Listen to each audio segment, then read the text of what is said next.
Shalom saudara, saat ini Heavenly Light Ministry memberikan Anda rangkuman pelajaran sekolah Sabat, yaitu Sabat ke-10 triwulan kedua di tahun 2026 ini dengan judul Pertobatan dan Pengampunan.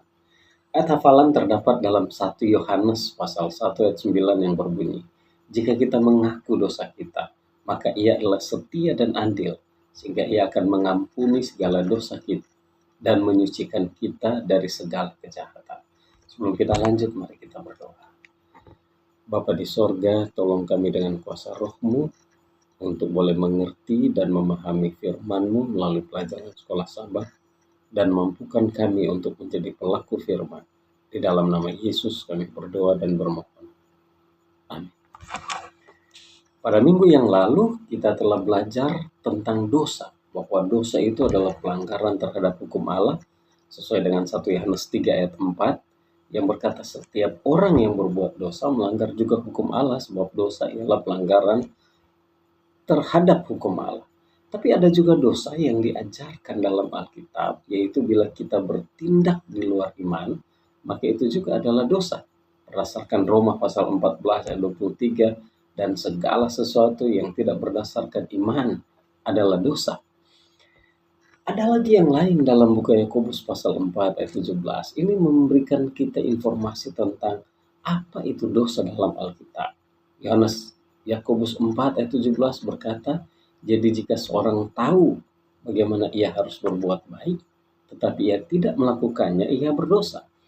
Jadi sesungguhnya segala sesuatu yang kita lakukan yang tidak selaras dengan firman Allah, yang tidak selaras dengan hukum Tuhan atau kehendak Tuhan, itu adalah dosa. Kita tidak bisa memandang sepele dosa itu, karena dosa itu telah merusak. Dia dapat merusak hubungan kita dengan Allah. Itulah sebabnya kalau dosa memisahkan hubungan kita dengan Tuhan, maka penting untuk membuat pemulihan, memulihkan persekutuan dengan Tuhan. Dan itu hanya dapat dilakukan dengan pertobatan untuk mendapatkan pengampunan. Pertobatan adalah pekerjaan Injil sejak awal. Kalau kita pelajari buku Injil, Yesus dan Yohanes Pembaptis menyerukan itu. Bertobatlah sebab kerajaan Allah sudah dekat. Dalam Alkitab, pertobatan selalu disandingkan dengan pengampunan. Artinya bahwa bila kita bertobat, maka Tuhan akan mengampuni. Itulah sebabnya pertobatan yang sejati selalu diikuti dengan pembaharuan hidup. Seorang yang bertobat dalam waktu yang sama akan mengalami perubahan tabiat dan mengalami perubahan dalam budi pekertinya.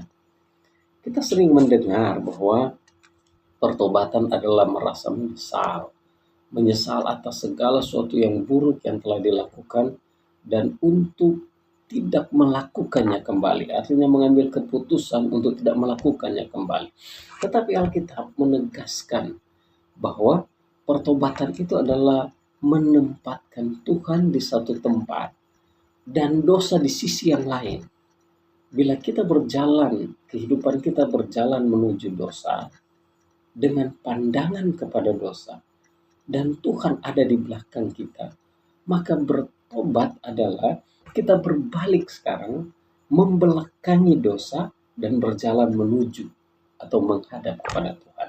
Konsep ini yang diajarkan dalam Lukas pasal 15, bahwa itu bukan hanya sekedar merasa menyesal,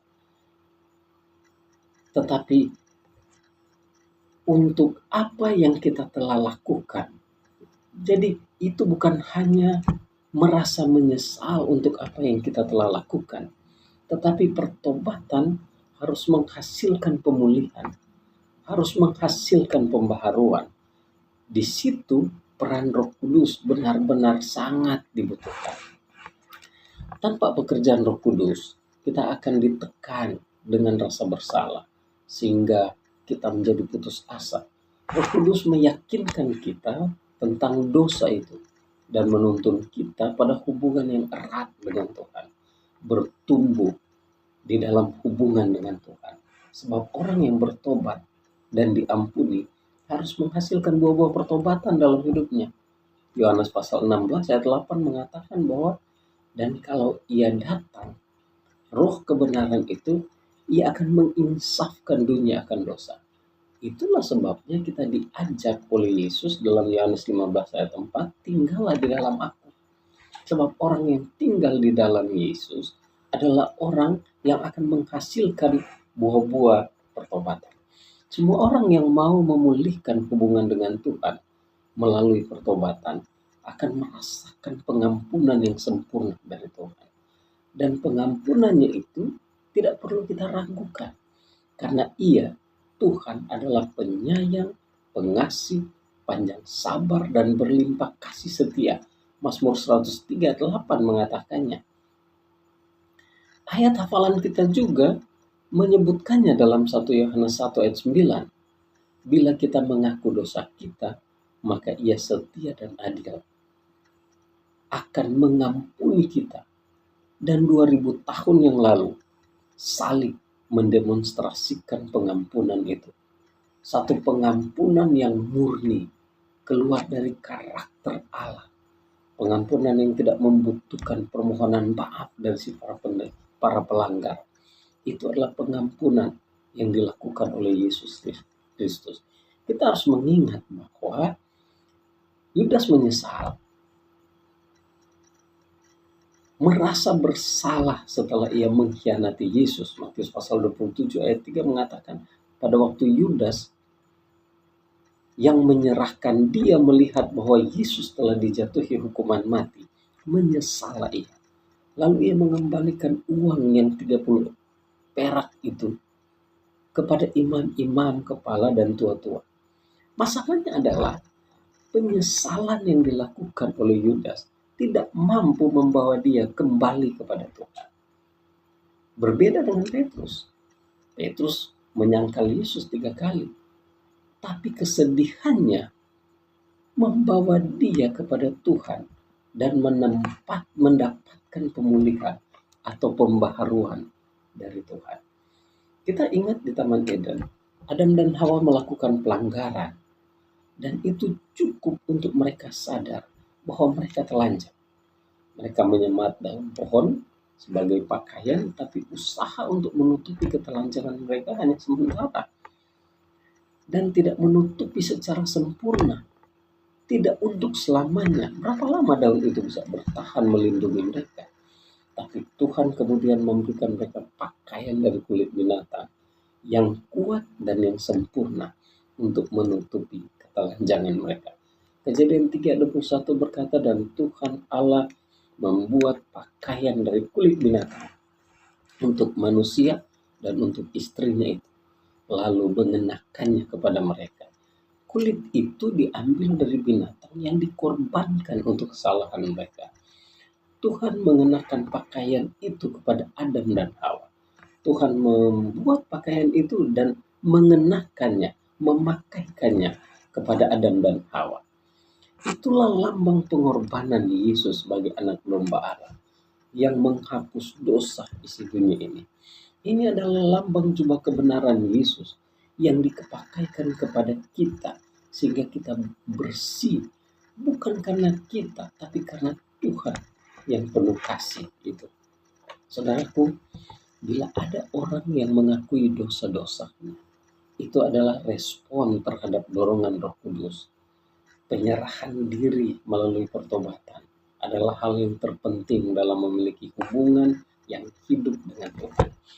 Mengetahui bahwa kita diampuni secara sempurna oleh Tuhan dan menyadari bahwa kita dikenakan jubah kebenaran Kristus akan menuntun kita untuk menikmati pengalaman perubahan hidup yang memiliki hubungan yang erat dengan Tuhan, tidak terpisah dengan Tuhan. Pertobatan dan pengampunan bukan saja membuat kita merasakan betapa dosa diangkat dari kita, tapi juga membuat kita merasakan kasih Allah yang membungkus kita sehingga kita ditarik dekat kepadanya. Hal ini akan mengikat kita dengan Allah dan menguatkan hidup kerohanian kita yang akan mendorong kita terus untuk mengasihi Dia dengan kasih yang tulus, kasih yang sempurna, dan kehidupan kita dipulihkan untuk menghasilkan buah-buah pertobatan. Tuhan memberkati kita. Mari kita berdoa. Bapa di sorga, terima kasih. Kami belajar tentang firman-Mu. Terima kasih untuk pengampunan yang Engkau berikan bagi kami. Tolong kami untuk bertobat sungguh di hadapan-Mu. Terima kasih untuk pakaian kebenaran yang Engkau berikan bagi kami.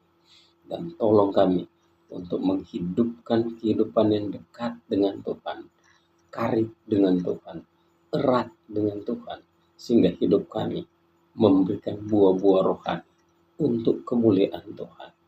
Terpuji nama-Mu untuk semua kebaikan-Mu. Berkati semua yang mengikuti akan pelajaran ini. Di dalam nama Yesus kami berdoa dan bermohon. Amin.